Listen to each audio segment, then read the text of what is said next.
તો મહેમાન આજે આપણે આવ્યા હતા કૃષ્ણા કોલેજ લાખણીમાં. તો ભાઈ ત્યાં આપણને મિસ ટેલેન્ટ એટલે કાજલબેન થી પણ મુલાકાત થઈ ગઈ અને વિનોદભાઈ પ્રજાપતિને પણ મળી લીધું.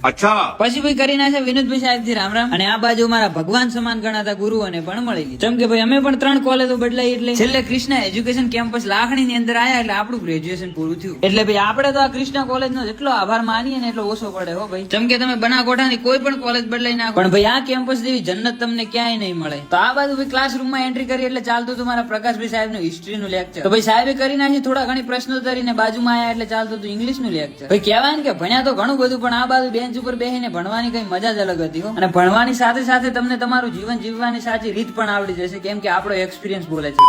પણ ભાઈબંધ વાત જયારે આ કેમ્પસ ની સુવિધાની આવે ને ત્યારે કઈ જ ના ઘટે હો. કેમ કે ભાઈ અહીંયા તો છોકરીઓ માટે સ્પેશિયલ બાયોમેટ્રિક ની સુવિધા ઉપલબ્ધ છે જેમાં છોકરીઓને કોલેજમાં એન્ટર થતા અને કોલેજ ની બહાર જતા ફિંગરપ્રિન્ટ આપવાની હોય જેનાથી તમારું બાળક કેટલા વાગે કોલેજમાં પહોંચે છે ને કેટલા વાગે રિટર્ન આવે છે એનો નોટિફિકેશન વાલીના મોબાઈલમાં મળે. તો લગભગ કોઈ કોલેજ એવી નથી કે આ બાયોમેટ્રિક ની સુવિધા આપતું હોય. અને ભાઈ બીજો પોઈન્ટ એ કે તમારે એડમિશન ફોર્મ કે સ્કોલરશીપ ના ફોર્મ ભરાવા જવા માટે બજારમાં ધક્કા ખાવાની જરૂર નથી જેમ કે ભાઈ ફોર્મ ની સુવિધા પણ કોલેજમાં ઉપલબ્ધ છે. તો મિત્રો અહીંયા તમને ધાર્મિક અને ઐતિહાસિક પુસ્તકો માટે લાઇબ્રેરીની સુવિધા પણ છે. અને ભાઈ ભણતરની સાથે સાથે તમારી ડિમાન્ડ હોય તો ઐતિહાસિક ટૂર પણ અહીંયાથી થાય છે. અધર સુવિધાઓમાં ફાયર સેફ્ટી ની સુવિધા, મિનરલ વોટર ની સુવિધા, નાસ્તા માટે કેન્ટીન ની સુવિધા પણ છે.